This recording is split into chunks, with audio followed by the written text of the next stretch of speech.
자, 갤럽 조사를 보면 여러분들 갤럽에서 국민의힘이 34입니다. 국민의힘이 34예요. 자, 그러면 많은 분들이 궁금해하는 건 국민의힘이 34 정도면 108석이잖아요. 민주당은 175석이에요. 그러면 60% 가까이 60%가 나가야 돼요. 그렇잖아요. 34니까 적어도 민주당은 55 정도 나와야 돼요. 그런데 민주당이 얼마냐? 30이에요.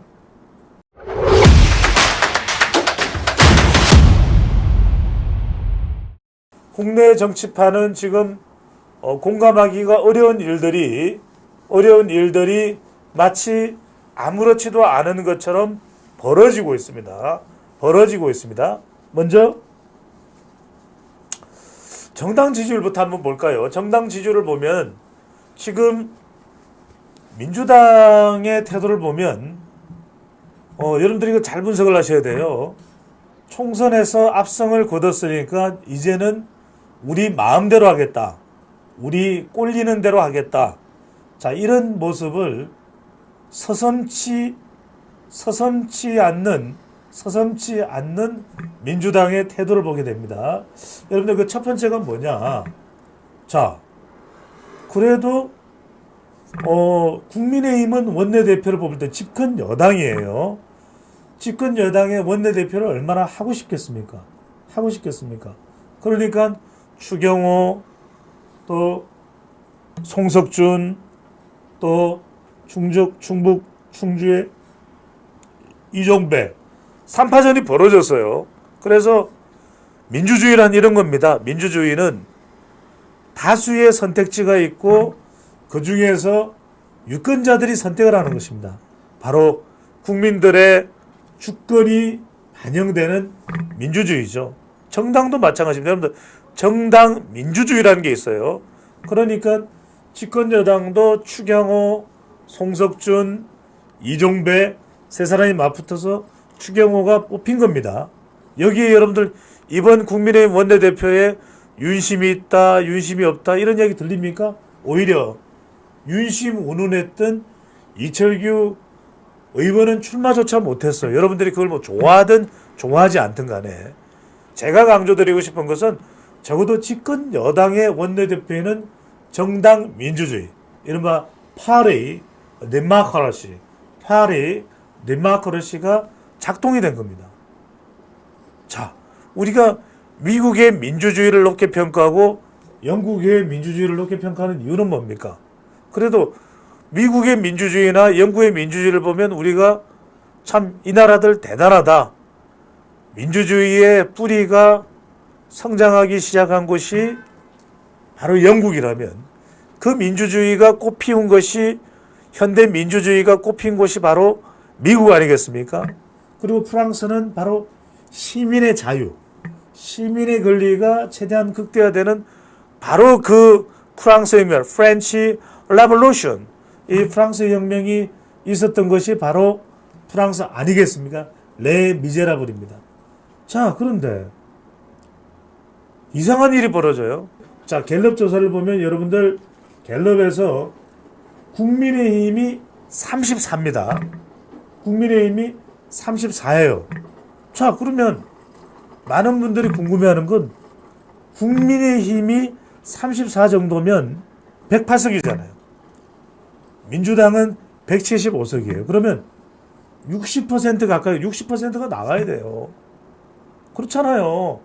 34니까 적어도 민주당은 55 정도 나와야 돼요. 그런데 민주당이 얼마냐? 30이에요. 여러분들은 어떻게 생각하시고 여러분들 의견을 좀 보여내 주세요. 제가 지어서 부직갱이처럼 주장하는 게 아니라 배종찬 소장은 확실한 근거에 따라서 여러분들한테 설명을 하고 분석을 해드린 겁니다. 자, 국민의힘이 34인데 108석이에요. 그러면 더불어민주당은 175석이에요. 그러면 지지율이 총선 결과 비교를 해보면 55%는 돼야 된단 말이에요. 그런데 얼마냐? 30이야. 30이에요. 그러니까 이 지지율 결과를 보면 조국혁신당은 계속 떨어지고 있어요. 14에서 13으로. 이번 조사에서는 11이에요.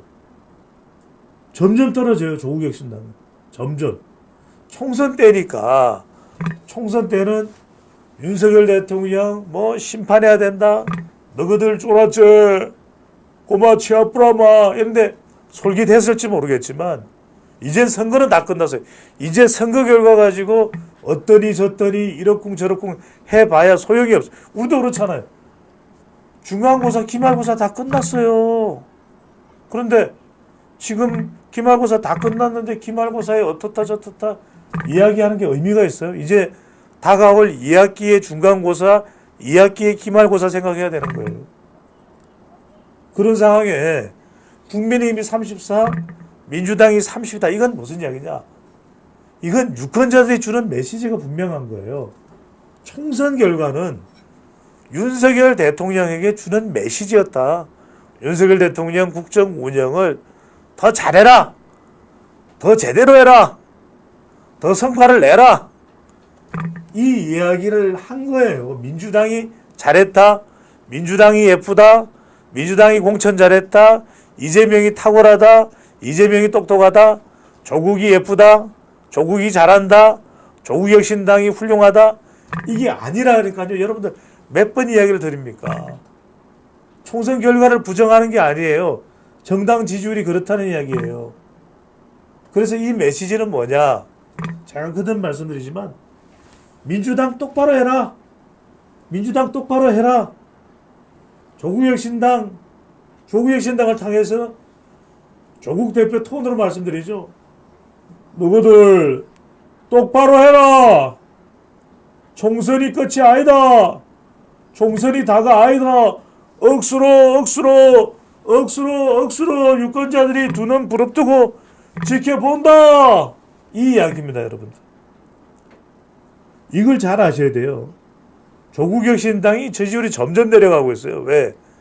그전 말씀드리지만 특검 주장할 수 있어요. 주장하지 말라는 이야기가 아니에요. 그런데 특검밖에 없어. 뭐 다른 게 있어요? 특검. 아침에 눈 뜨면 특검, 점심 먹고 특검, 저녁 먹기 전에 특검. 네, 특검이야. 국민들은요, 특검은 한 번만 이야기하면 돼요. 민생, 경제, 이 이야기를 해야 돼. 지금 나라가 망가져도 보통 망가진 게 아니에요. 지금 나라가 망가져도 여러분들 보통 망가진 게 아니에요. 곳곳에 구멍이 나 있어요. 곳곳에 구멍이 나요. 큰일 나요. 여러분들, 지금 대한민국이 전성기가 지났다? 이제 내려갈 일만 남았다? 대한민국이 내리막길만 남았다? 우리 후손들이 뭐라 그러겠어요? 자, 저는 그래서 지금 정치권이 정신을 바짝 차려야 된다. 자, 윤석열 대통령도 소통을 더 하기로 했고, 성과를 내기로 했고, 그 다음에 변화를, 혁신을 하기로 국민들에게 약속을 한 겁니다. 자, 기자회견이 좀 부족하다고 해서, 미흡하다고 해서, 자, 이대로 끝이 나서는 안 됩니다. 윤석열 대통령도 쉴 새 없이 일하고, 정부도 끊임없이 노력하고, 국민의힘도 철저한 자기 혁신을 통해서 거듭나야 됩니다. 집권 여당이 와그르르 무너지고 윤석열 정부가 거의 동력이 마비되고 남아있는 3년 동안 식물 정권이 되고 큰일 날 일입니다. 그래서는 안 됩니다. 어쨌거나 저쨌거나 국민 여론을 얻어서 국정 운영, 국정 혁신을 해 나가야 됩니다. 자, 윤석열 대통령이 강조했던 연금 개혁 안 할 겁니까? 연금 엉망진창 만들어 놓을 겁니까? 자, 교육 개혁 안 할 겁니까? 언제까지 40년 전, 50년 전 그 교육에서 못 벗어날 겁니까? 또 노동 개혁 안 할 겁니까? 눈만 뜨면 걸핏하면 노사 싸우고 이런 상황이 전 세계적으로 없는 일이에요. 이 정도 발전된 나라에. 아직까지도 70년대식, 80년대식 집회하고 시위하고 이런 문화에서 극단적으로 날 때려 죽이라. 나는 끝까지 요구를 관찰하기 위해서 내 목숨을 내놓겠다. 지금 우리가 그렇게 갈 상황은 아니지 않습니까? 노동개혁도 해야 되죠. 자, 의료개혁도 해야 되죠. 지금 대한민국 의술이 좋다고 동남아에서 유럽에서 한국 방문을 오려고 마음먹었던 사람들까지 다 등을 돌려요. 병원에 가봐야 의사가 없으니까. 심각합니다. 지금 서로 싸울 일이 아니에요. 머리를 맞대고 의사 숫자를 늘려야 되긴 늘려야 돼요. 그러면 얼마나 늘릴까? 백지화하고 원점에서 재검토해라. 의사들은 다 사직서 내고 떠나버리고 이 뭐하는 짓거리입니까?